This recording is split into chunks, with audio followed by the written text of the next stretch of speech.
There's partnerships and there are surrogates, and they're not the same. We use surrogates for all sorts of operations. It's a really good technique, and it's not specific only to unconventional warfare. It could be for anything. If we're talking about unconventional warfare, though, the relationship needs to be a legitimate partnership, and there's no air quotes with that. And if we don't have that, it becomes very problematic down the road. Almost every major war that you can look at in the 20th century has some aspect of it. There was unconventional warfare aspects in World War I by both sides, right? The Germans in Africa against the Entente powers, and the British, famous Lawrence of Arabia, against the Ottoman Turks in the Middle East region. And obviously, more contemporaneously, we started our post 9/11 response with an unconventional warfare effort in Afghanistan. Welcome to episode 153 of the Irregular Warfare Podcast. I'm your host, Kyle Atwell. Today's episode examines the question, what role can unconventional warfare and special operations forces more broadly play in a major conventional war?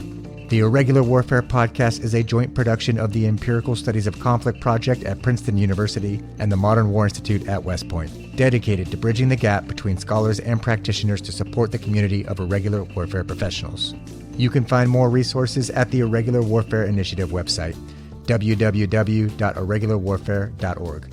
All of the content you find is made possible by over 100 exceptional volunteers from around the world and generous support from listeners like you. We hope you enjoy today's conversation.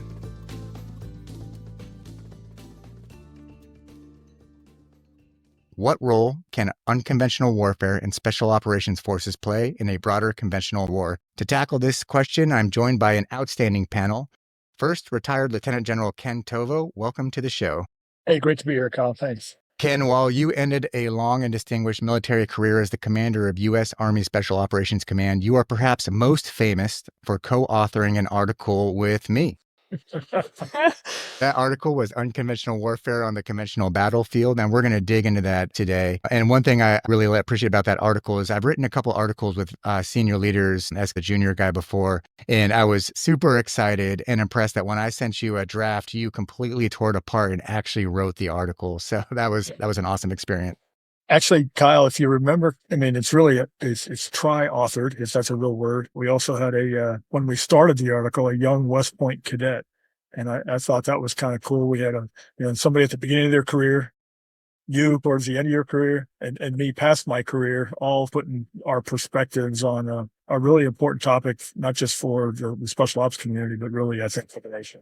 First Lieutenant Tony Marco, who aspires, I hope, to become a Special Forces officer one day. And today you are doing all kinds of things. You're the president and CEO of your own consulting company, the chairman of the Green Beret Foundation, and a senior partner at National Security Capital Partners. And I have to say, I feel like the life of a retired general sounds a little chaotic.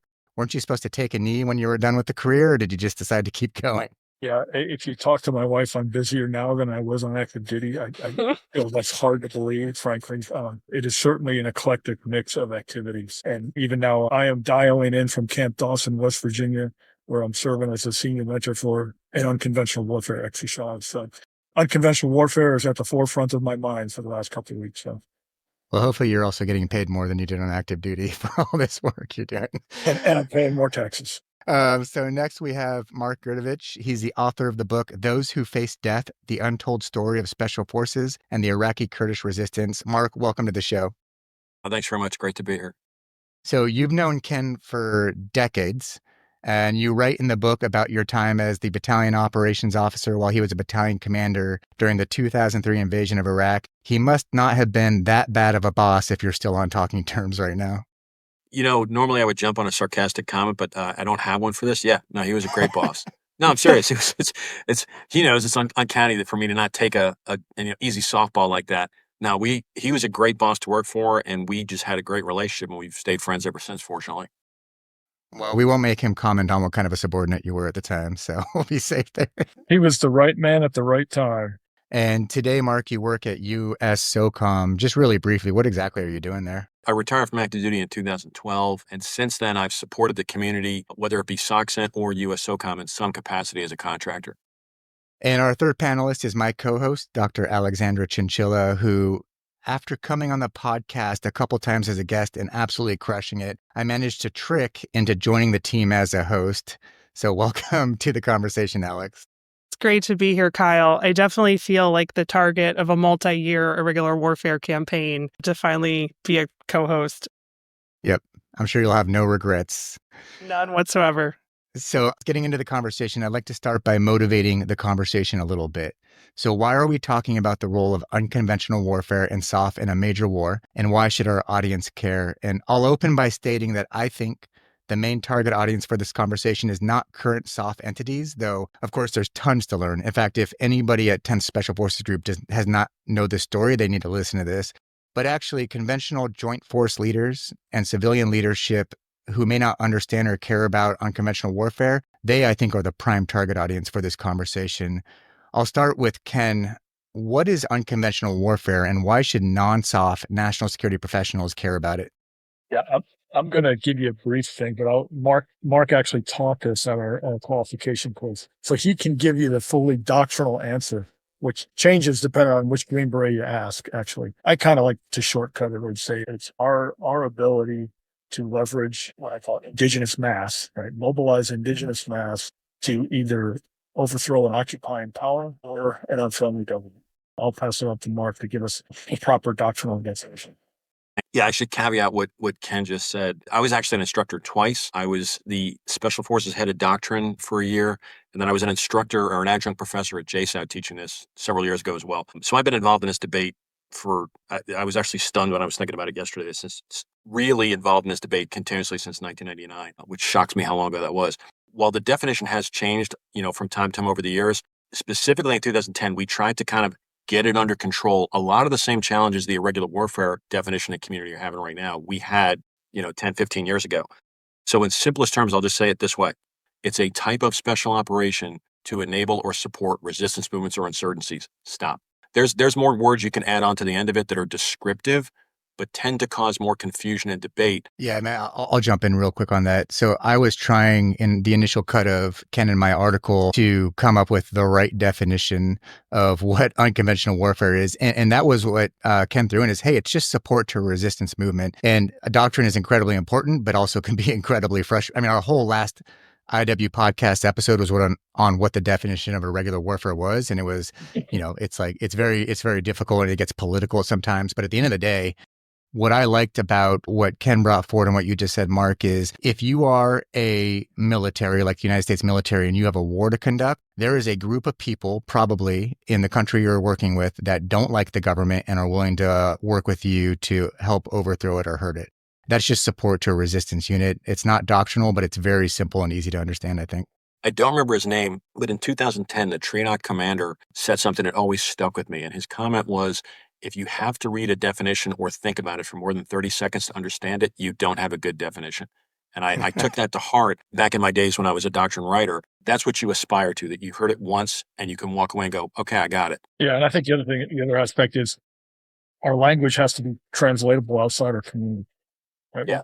Because we've got to be able to explain it to folks who don't read doctrine, who maybe have never worn a uniform. When you're trying to talk about options to civilian decision makers, it's got to be understandable in plain English. So I think the what it is part seems pretty straightforward just from listening to y'all talk. But I think what people are also kind of hoping for is some idea of the strategic goals. What is this particular approach being used for? So could you talk a little bit about that? How do we know when it's the right time to actually be using UW? Yeah, I'd say there's a multitude of goals that we could be seeking.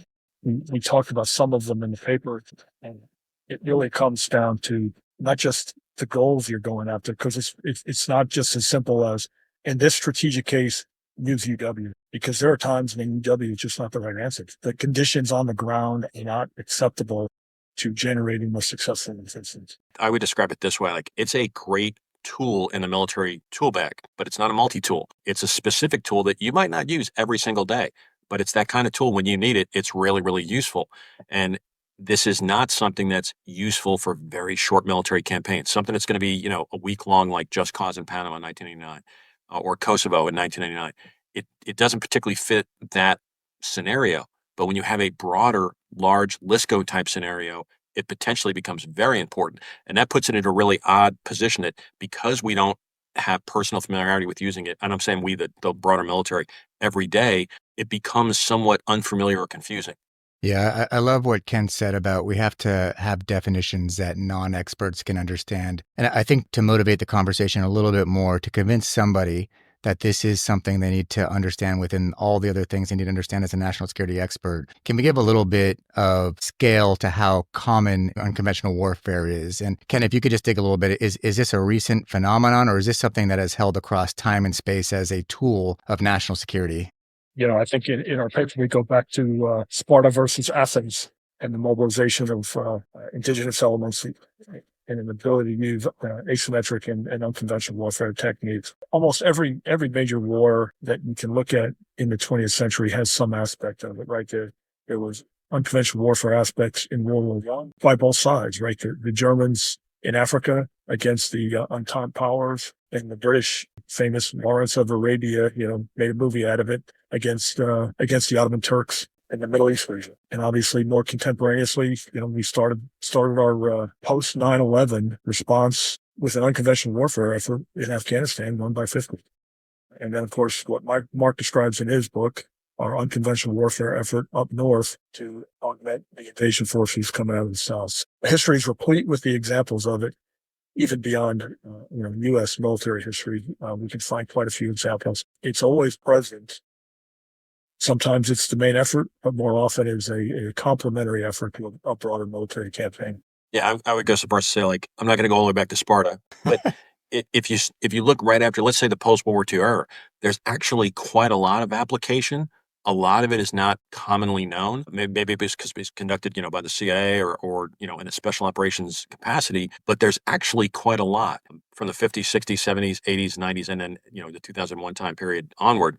And it's really challenging for a young practitioner to grasp the lessons of those historical events. I mean, I can say I've spent the better part of 27 years still finding historical examples that I did not know that much about, and then go find the book or go find something to capture some of those lessons, because that's such an important thing.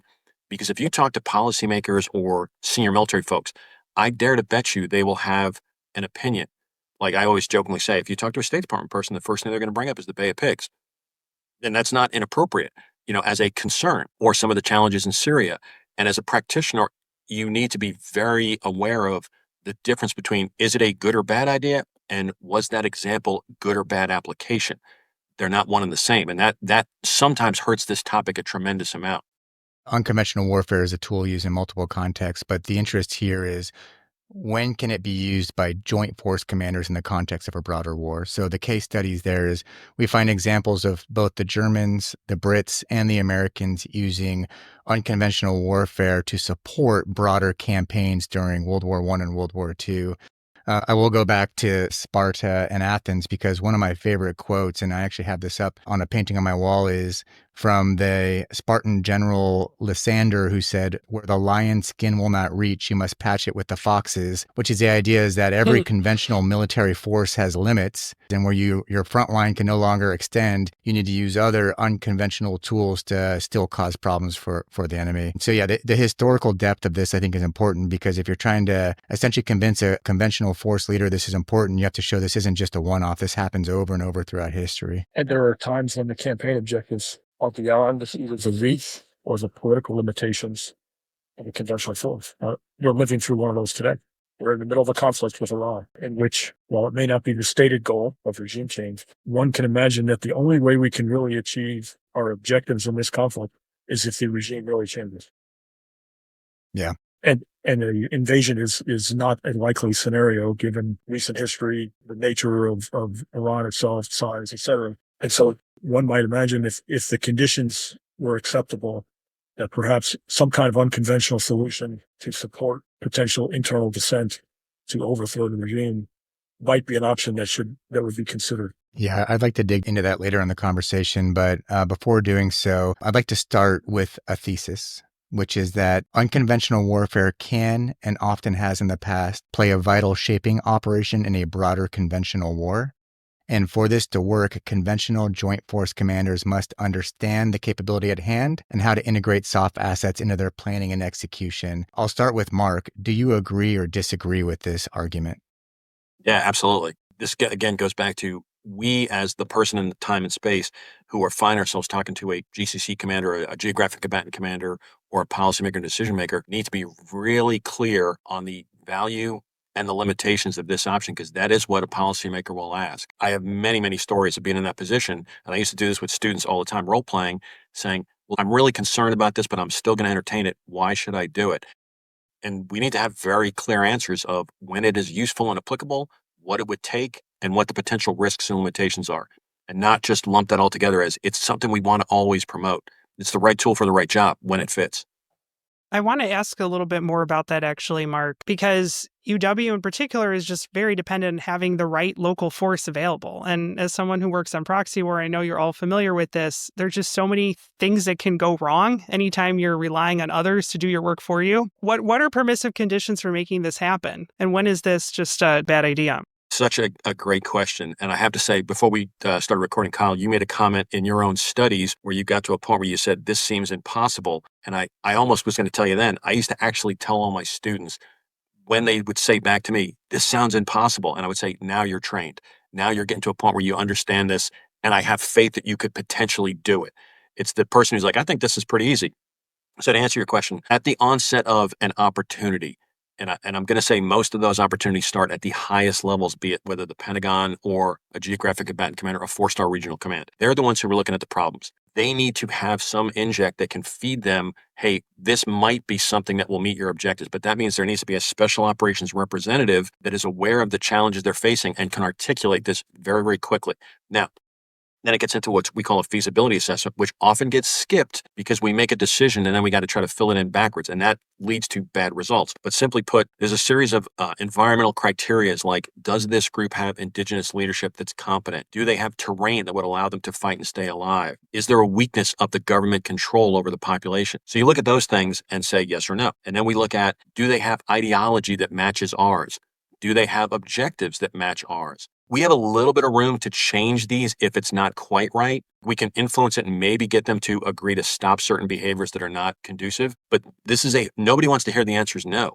But this is a really challenging thing to do on the front end before we get excited about tactical opportunities. Let's say we succeed in our tactical endeavors, but now we've got an armed group that never agreed to this new government we want to establish. And we've just now had a layer of instability into our own operation. There is an assessment of, is this the right group? And historically, when we've skipped that or shortchanged it, it generally leads to problems down the road. I would just emphasize one of the points Mark made, and that is, I think common objectives or at least some level of alignment is really important. You've got to have an agreement between what the U.S. is trying to achieve, and it reconciles with what the indigenous group that we're going to work with wants to achieve, at least to some extent. You're never going to get a complete overlap of objectives. And in some cases, your short-term objectives are enough to be aligned, and then you'll kind of agree to work through the other ones later. The experience Mark and I had with the Kurds was somewhat like that. You were aligned on one objective, at least, and that was that they all wanted Saddam to go. What wasn't clear was some of the more difficult issues, like, hey, who gets to control Kirkuk and so on? Who gets to control oil fields? Do the Kurds get an autonomous, can keep their autonomous region? Do they get something more than that? All those things were sort of put in abeyance when we had our initial discussions, because we agreed on the first objective, which was, hey, the first objective was, hey, we got to get rid of these terrorists over in the eastern sector, and then we'll work to get Saddam gone. And that example, we were very fortunate because those particular partners worked out. We cleaned up as much of that as we could on the ground, and it was fortunate that they met the criteria, whether it was formally asked before we got in touch with them or not. Yeah, and it seems like what is required in terms of working with the local force is going to change depending on the other U.S. commitments in that particular conflict, depending on whether you want these local forces to actually supplement for or potentially substitute for U.S. ground forces. And that speaks to a really, really important point for American planners to understand. They have a role on the battlefield. It's not automatic replacement of U.S. forces, because what I mean by that is they can operate to some degree in their habitual area. And I've seen this with several senior American commanders who just assumed it was going to be a replacement, a one-for-one replacement with American infantry. That's not the case. As is the example, say, like in southern Afghanistan, after we saw the initial success of the Northern Alliance in the country, there was a great effort to replicate it in the South, and it didn't materialize correctly. There's reasons, because we kind of rushed through that criteria, and then we actually bust or trucked a lot of the new Southern Alliance to areas they were not familiar with, mentally hoping they were going to function like surrogate infantry, and it didn't materialize. And unfortunately, some commanders walked away with, so this unconventional warfare thing doesn't really work. And that's an example of, well, that's not really an accurate statement. So I'd actually like to push back on Ken Tovo's argument a little bit. I feel like pushing back, I should refer to him as Lieutenant General Tovo, though. But the argument, and we see this a lot, both in policy circles, but also in academia, this argument has taken hold that interest alignment between the donor force, so us, and then the agent or the proxy force, that determines success. But inherently, in a lot of these cases, we're working with people that actually don't have interest alignment with us. There's an adverse selection issue. And so, something I've been exploring recently is, can we get a partner to do what we want them to do when we don't necessarily have shared interests, but we just need them to go do violence on the part of the United States? I'd be curious to hear your guys' feedback on that. Yeah, I think that maybe at the tactical level, you can rent a force. I can buy some level of activity through incentives. But I guess I'd like to hear some of your examples where we achieved operational or strategic success with a gross misalignment of objectives. That there's got to be at least some common objective. I mean, somebody might look at, kind of our covert support to the Afghan guerrillas in the 80s and say, well, they had different objectives. Some of them wanted to set up a much different kind of post-war government than we did. But really the common objective that we could align on was we wanted to get the Russians out of Afghanistan and impose costs. Yeah, I mean, I guess the idea I think is there's got to be at least some common objectives that's shared, but I'm open to hearing contrary. Yeah, I mean, the idea is that I think you can reform a partner force. And maybe this applies more in cases where you're working with governments. So say, for example, you're working with a government that's corrupt and inefficient and militarily ineffective. The question is you don't have interest alignment, but can you reform them through essentially providing a bunch of resources and training and stuff they want to change their behavior? And so, yeah, on the unconventional warfare side, it's a little bit trickier because honestly, we don't have a lot of research on what works when you're supporting insurgent forces or resistance forces because it's usually pretty sensitive inherently. I'll jump on this one. This is like the example of the abusive relationship that I believe I can, change it down the road. Well, no, but it's like actually, it's really framing. important because we all want things to work out to fit our plan. And there's a great danger, again, for the strategic level planners, or I guess for the operational level planners too, to overlook things and say, I think I can change it. Now, I said a minute ago, there are some things you can adjust a little bit. There's factors. If we don't know, is there indigenous leadership that's competent? We can't just skip that and go, wow, we're going to find some guys and we'll insert them. Doesn't work. If their objectives, their near-term objectives are kind of aligned because they dislike the same people we have an issue with, that makes us feel good and it gets some near-term results. But again, it speaks to what's the bigger end state? Do we agree on what happens after you defeat that guy on the battlefield? And then the other one that's the great danger of overlooking, I distinguished ideology. Maybe they have the same objectives. I dislike that group and I will fight them if you give me guns. But our ideology is they support human trafficking on the black market. They get a lot of their funding through illicit drugs.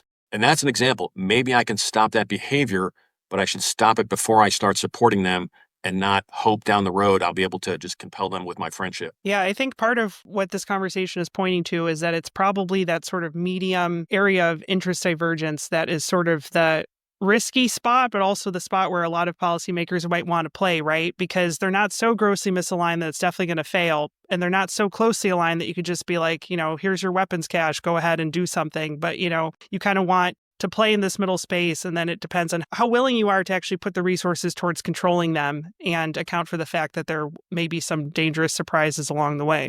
Well, and let me introduce the word partnership. This is a really important part of this too. There's partnerships and there are surrogates, and they're not the same. We use surrogates for all sorts of operations. It's a really good technique, and it's not specific only to unconventional warfare. It could be for anything. If we're talking about unconventional warfare, though, the relationship needs to be a legitimate partnership, and there's no air quotes with that. And if we don't have that, it becomes very problematic down the road. I agree with all that. I was just back to Alex's point. I would just say that there are very few perfect partners waiting out there for us to operate with in areas that we want to. And so, you want at least some level of, I think, interest alignment, particularly on the near to midterm interests. You'd like it if we have kind of the same worldview on a variety of issues. It'd be really good if we were all free market, Jeffersonian democracy believing people. But the reality is the area of risk for strategic decision makers on whether or not to work with this potential partner are where those divergences are, because there will be divergences. Mark and I's experiences with the PUK, they were a little bit more connected to elements out of Iran than I would have preferred. We did some things to mitigate that, but it is what it is. That was the environment we were going for, and that was an area of risk. And there were other areas of risk, but the bottom line is I think there's always going to be those kind of considerations, whether it's what their social values are, what their political ideologies are, et cetera. I think it's important to interject here to emphasize that in my personal relationship, in response to Mark, I do have interest alignment, and I don't think it's abusive, and I need to reform her. But just to throw that out there. Yeah, because that's not going to work. It never works. But I'd like to pull it back to a broader framework for understanding how unconventional warfare or, utilizing local resistance forces can be helpful to a joint force commander. Ken, in the article you and I wrote, we talked about special operations forces and unconventional warfare can be used to supplement or substitute conventional forces. Could you dig in a little bit on what this means and explain it to a potential joint force planner or military planner who may not understand why this can be a valuable tool and under what conditions? Yeah, I think for a joint force planner, the idea would be, supplement is essentially a shaping tool. How do we provide a capability that helps shape the battlefield in conjunction with the joint force commander's plan? And then to substitute is obviously, hey, I've got an area or an operational act that needs to happen where I would like to use conventional forces. And for some reason, I just can't get conventional forces to have the access. As Mark lays out in the book, the fourth ID was supposed to be in the north of Iraq for the invasion. They were supposed to pass through Turkey, come into the northern sector, and be the northern effort as a supporting effort to the invasion outside. And they couldn't get access. Turks decided at the last minute, relatively last minute, that they didn't want to support the American invasion writ large, and they denied them entry. And so the fourth ID could not get in there. And so as a result, we went with an unconventional warfare campaign that was already sort of in the plan anyways, but we became, rather than a piece of the northern effort, we became the whole northern effort, augmented by some conventional forces in the end.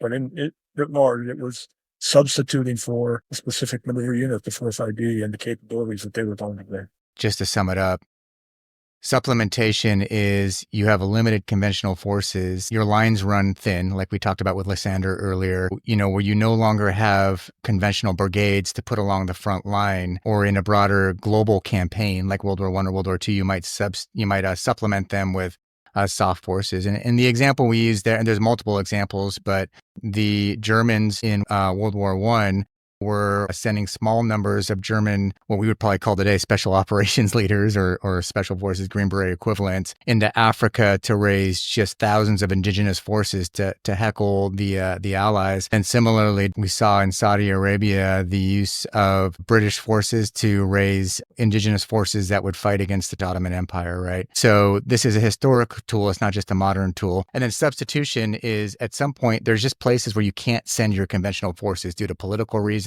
or other types of constraints. And I mean, there's all kinds of examples. We've talked in this podcast before about in Ukraine, there is a front line with Russian troops, and behind that, there's an occupied territory. And you just can't send certain American or Western forces back there. So how do you actually cause problems for the Russians when it's politically or physically denied? You can do that through local resistance or civilian or other types of forces. So I think that sums it up. But Mark, if you could just give us an overview of exactly how did this play out in the 2003 invasion? How is this a case of SOF?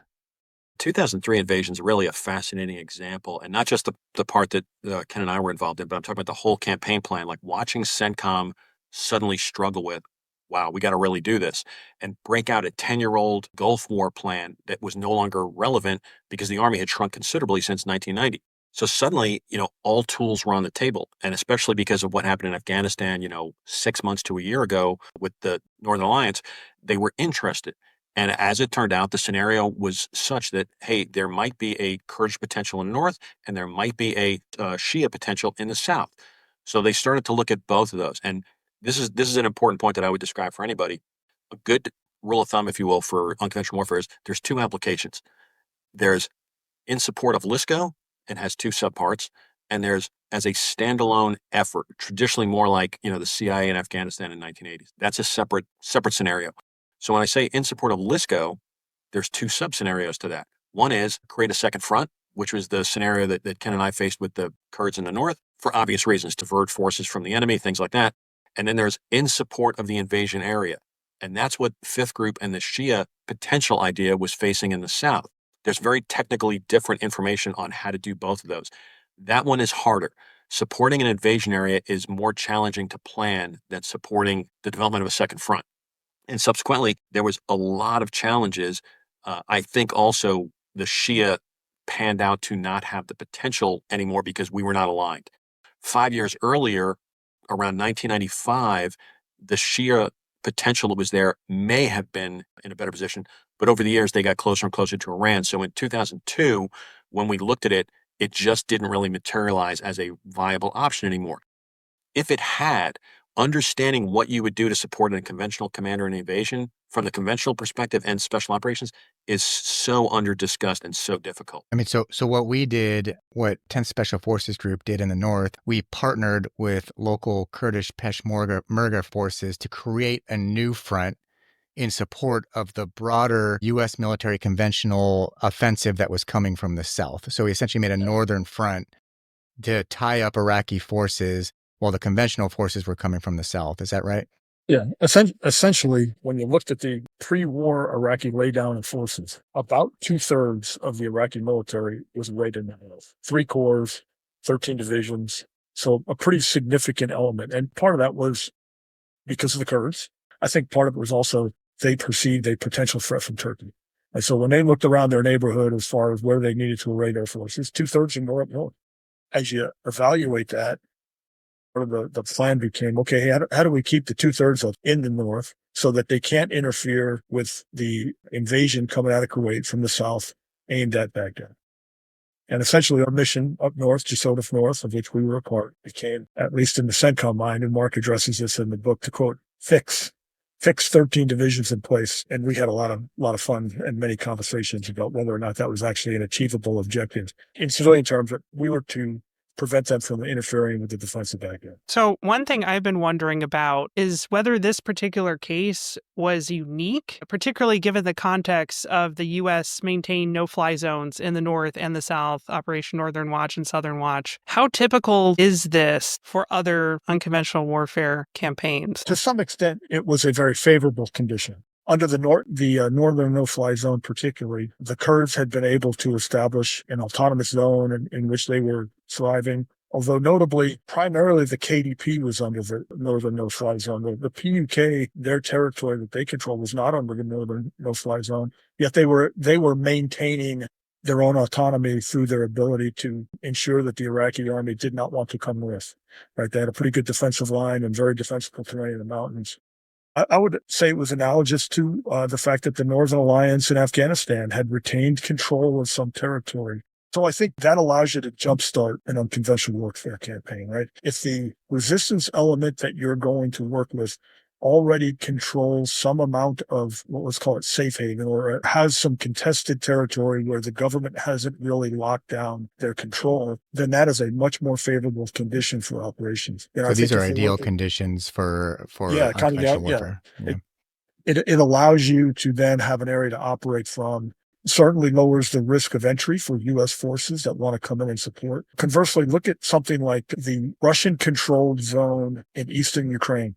Because of the ability of the Russians to very brutally lock down the population, that's a place where it's hard for even Ukrainian SOF to operate. I think it seems like the Ukrainian SOF has found it easier to operate in parts of Russia to conduct operations. That's correct. Than they have in the eastern part of the Ukraine, just because of the level of control. And so, in short, I wouldn't say it's a unique condition, because quite frequently these efforts involve falling in on a resistance element that own some sort of contested land. The interesting thing from Mark's book is that the Northern Front ended up becoming a soft, dominant, unconventional warfare mission working with the Kurds, essentially a textbook shaping operation for the broader war. What's unclear to me is, was this actually part of the original plan? I know there were some political issues with Turkey allowing our conventional forces to cross the border. I'd love to know, was this the deliberate plan? And how did planning go with the broader invasion forces, the planners at the conventional headquarters? Mark, correct me if your memory of this is different, but as I recall, planning for this started pretty far out. Fourth ID wasn't in the initial plan. They kind of came midway. In the initial plan, we kind of got told, hey, 10th Group, you're in the plan. You're going to be in the North. Full stop. That was it for the mission statement. We essentially spent some time looking at the problem at the battalion level. And then literally one Saturday morning, the group commander convened a meeting in the basement of the headquarters. And it was Saturday morning because we all know you do your best work on the weekend. There's just not enough time Monday to Friday makes to sense. actually focus on the important stuff like invading a country. So anyway, Saturday morning, we're sitting around a map and having this framing discussion is what I'd call it. If you into the operational design methodology, essentially we were framing the problem. We didn't know anything about operational design at the time, but that's, Mark, if you recall, that's kind of what we were doing. But at that point, we came to the conclusion of, hey, they haven't asked us this, but it seems like our job is going to be, how do we keep the bulk of the Iraqi force up north? We then came to the conclusion that we could leverage the Kurdish Peshmerga that were there in an unconventional warfare effort. By that point, I think, Mark, we already knew that in our sector, in the eastern portion, the PUK, the Patriotic Union of Kurdistan, our partner to be, had a challenge with a significant Al-Qaeda inspired and Al-Qaeda related terrorist group in their eastern sector. And that if we were going to get them to work with us against Saddam's forces, we were going to first have to eliminate the threat. And so out of that Saturday morning, essentially came the intellectual framework for us to begin planning what we were going to do in the East, what the 2nd Battalion was going to do in the West. And then there were multiple iterations from that. And at one point, we found out, hey, the 4th ID is going to attack through Turkey. And we were back and forth to Turkey quite a few times over the course of the next year. And we got to sit and listen to Turkish conversations that made it sound unlikely that the 4th ID was coming, but that wasn't our business to declare, possible or not. And frankly, road infrastructure was going to make it really hard for the 4th ID to get from the port to the border in any kind of a timely fashion. So, it started out no 4ID, 4ID got added, 4ID got taken away. Throughout the plan, we knew we were going to the north and that our focus was going to be unconventional warfare with this Peshmerga counterpart. It's so much more complex than Ken's making it sound. I'm laughing thinking about this Saturday morning events you're talking about. He and I spent literally hours together talking about the wording in the mission statement. And I make this point, we got to a degree of fidelity, of clarity that we didn't get from our hire, that we were not doing unconventional warfare. That's a characterization or the type of operation I'm going to conduct, but I would not say my mission was to do unconventional warfare. And I wouldn't say my mission was to work with the Kurds. That's also my method. My mission was to tie up Saddam's forces north of Baghdad in support of the invasion forces from the south. What exactly are some of the tactical effects and strategic effects that special operations forces or unconventional warfare can have in support of a joint force commander? And we started out the conversation with my thesis that unconventional warfare can be very valuable in the context of a broader campaign as a shaping operation. That's a strategic perspective. Now, if you could just provide some of the insights on, in the article that Ken wrote, he talks about sabotage and kinetic effects, intelligence support and preparation of the environment, a maneuver into the close fight. What are some of these examples that we can provide of how you would make the sales pitch? So sales pitch is a great term. And I was thinking about this yesterday. It is weird in my career, given the rank that I was, the degree of time I've had working for significant 4-stars related to this topic. And what I mean by that is, in the last few years of my uniform time and the first few years of my civilian time, I specifically worked for General Petraeus, General Mattis, General Allen, and General Austin. So I really developed a perspective of how a 4-star looks at these kinds of things, the questions they will ask. And it's important. So again, when a practitioner comes in and says, hey, we think we want to do unconventional warfare, almost to a man, the first thing they think is, okay, I don't really know what that is. And they need you to say in clear terms, we think we could provide support to this indigenous group because it could achieve this. Okay. They're going to feel uncomfortable with this because they're not familiar with it. And they're going to tell you, hey, I think this could mess up my invasion. I got a lot of stuff maneuvering, and I don't need indigenous guys running around in front of the battlefield. Why should I do this? And I found it amusing how hard of a time we have sometimes articulating this in a way that makes sense to that consumer, the customer. There's a menu of none of it's particularly impressive, but when you add it all up, it's actually pretty significant. So, for example, I can provide you enhanced intelligence. I can provide you potentially some capability to recover isolated personnel or downed airmen. I can conduct some degree of sabotage or deception efforts, subversion efforts with an underground. I can conduct kinetic activity with guerrillas in limited capacity. And I've seen this a lot where people will overstate that guerrillas can capture the weapons of mass destruction, or guerrillas can cripple all the air defense systems at the same time. That's not true. So all of this is not a super selling point, but now I'm going to say the unattractive one that most commanders are pretty excited about.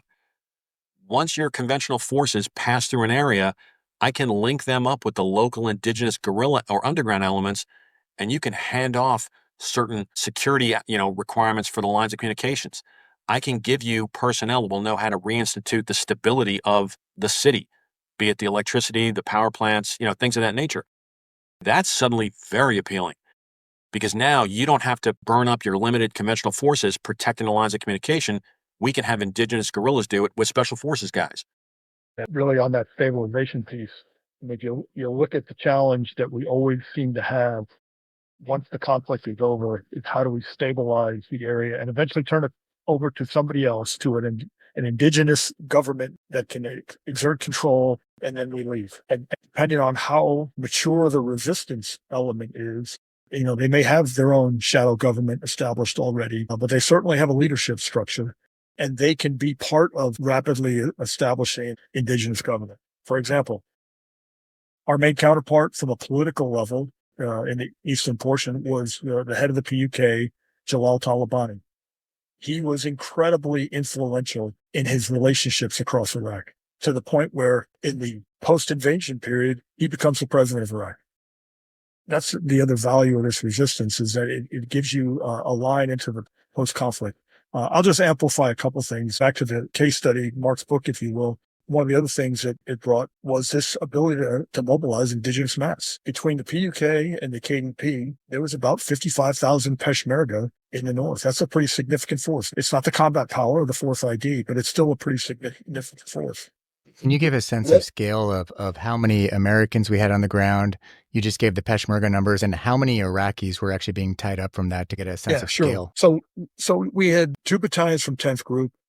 We're both about, with augmentees, probably just under 400 each, 400 personnel. And you figure about 2/3 of those are Green Berets and the rest are support personnel, given the structure back then. And then we had a battalion out of a 3rd Group that was a mounted SF battalion that was very focused on unilateral actions and did some work on looking for WMD. So with staff at the legislative level, we're probably talking 1,200 total folks in the ground force in the north, not counting when the MU came in and then the 173rd. But from an SF perspective, probably 1,300. And then, as I said, about between 50 and 55,000 Peshmerga total. And then the Iraqi army, I think the estimate in the 3 corps is about 150,000. And so, if you just look at the U.S. to enemy ratio, the ability of 1,200 or 1,300 Americans to leverage an indigenous partner to tie down 150,000 Iraqi combatants is fairly significant. The other thing I'd like to talk about, though, really quickly is just the intel aspect.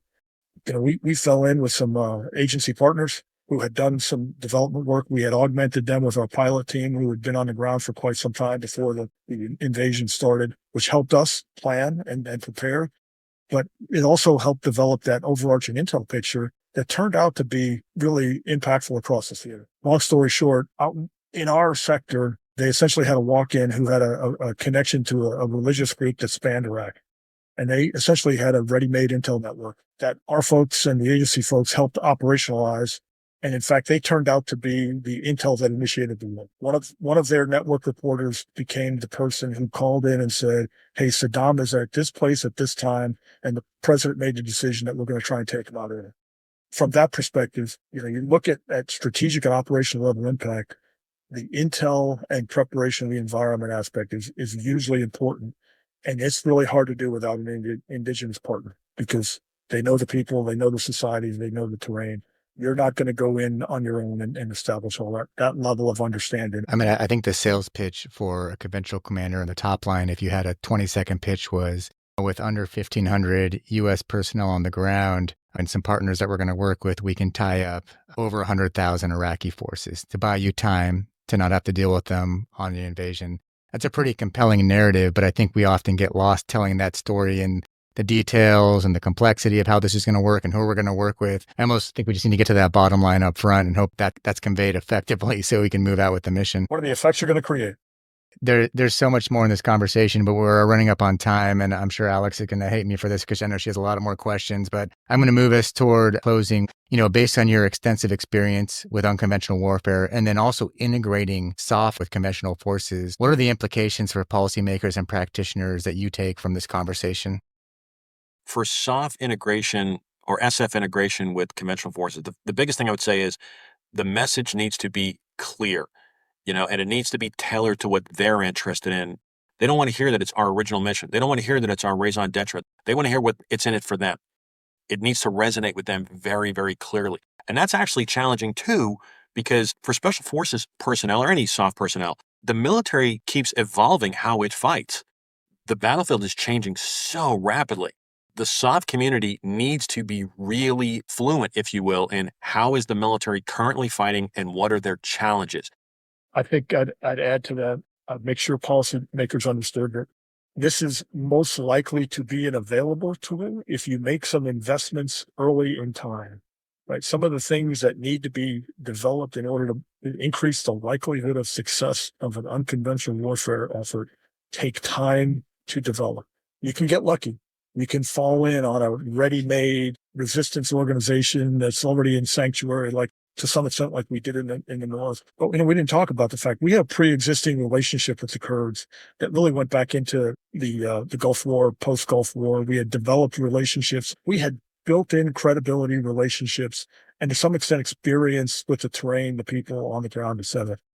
If you don't already have that ready-made, it's not as easy as saying, hey, things aren't working out for us right now in Iran. Let's throw that UW tool at their heads. And reality is, boy, there should have been a lot of work going on already in order to make it a viable option for the policymaker. So I would say, you got to develop and maintain long-term relationships in places where you think you might want to use this tool, develop physical and human infrastructure to support it. I'd end with, we need to make sure that we're developing the leaders that can execute this kind of operation, because it really is it's a team effort. You're working with an indigenous partner.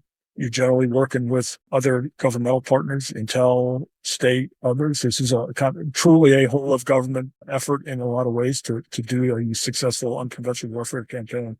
And so, we've got to have the right people in charge that understand leadership without ego or ownership, because you're not going to own all the aspects of the mission. It's not all going to be OPCON to you. Alex, you are a leading scholar on working with partner forces. I'll let you see if you have any closing questions before we move out.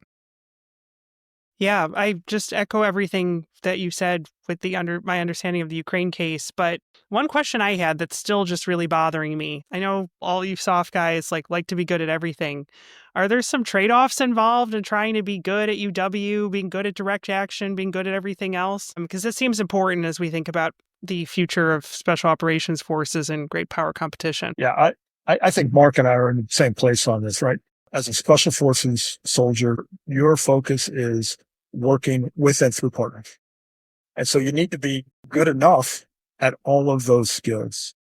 Very rarely is an SF team going to be asked to do a unilateral direct action. You need to be able to organize an indigenous element, train them, and lead them or partner with them in a direct action. It's great if you got a 12-man team that's just an awesome level of fire and maneuver, but that's really not your job. Your job is developing an indigenous partner to get it done. And so, good enough at all those other tasks, but you really got to be superior at working with an indigenous partner. It's interesting you say that, because I've worked with special forces teams who say, they went down to a country we've been working with decades and training them, and now that country is better at the task that we're training them with. And they say that kind of a bad thing, like the special forces guys are no longer the direct action experts because they're being outperformed by the partner. But actually, to me, that's a positive sign. That means after decades of training, they've developed that skill set. And now, our main skill set is actually the training aspect, not being the best at kicking in doors or clearing rooms or whatever it is. The one thing I will say about that I will also point out that myself and Kent have some similar background, and we both came from a SIF in 110, first Battalion Forward in Germany. And I think that contributed to our mindset. Like, I love that kind of work, and and I was really good at it, but I'm very comfortable with it. So I've always tried to teach students to, hey, be more like an OSS guy, and don't just walk around saying, hey, this is the mission I want to do. Like, be prepared to say, what do you need me to do? Whether it's foreign internal defense, whether it's unconventional warfare, or those rare opportunities where we will do direct action or CT type things. We have a very rounded background that I think helps us apply a more even perspective on how to do things. Sometimes when guys are raised and they're only focusing on like one mission that they want to do, it can kind of unbalance them a little bit. Well, this has been an amazing conversation, but we have gone well beyond time.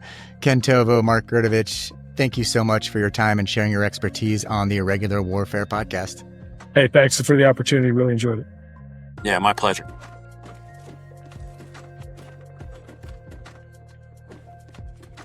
Thanks again for listening to this episode of the Irregular Warfare podcast. If you like the show, please spread the word and consider sharing this episode with others. You can subscribe to the Irregular Warfare podcast so you do not miss an episode. You can also engage with us on X, YouTube, Facebook, LinkedIn, Instagram, and across many other platforms. If you found value in today's conversation, please leave us a review on Apple Podcast. It really helps us reach new audiences. And one last thing. What you heard in this episode are the views of the participants and do not represent those of West Point, Princeton University, the Irregular Warfare Initiative, or any agency of the U.S. or any other government. Thanks again for being part of this community, and we'll see you next time.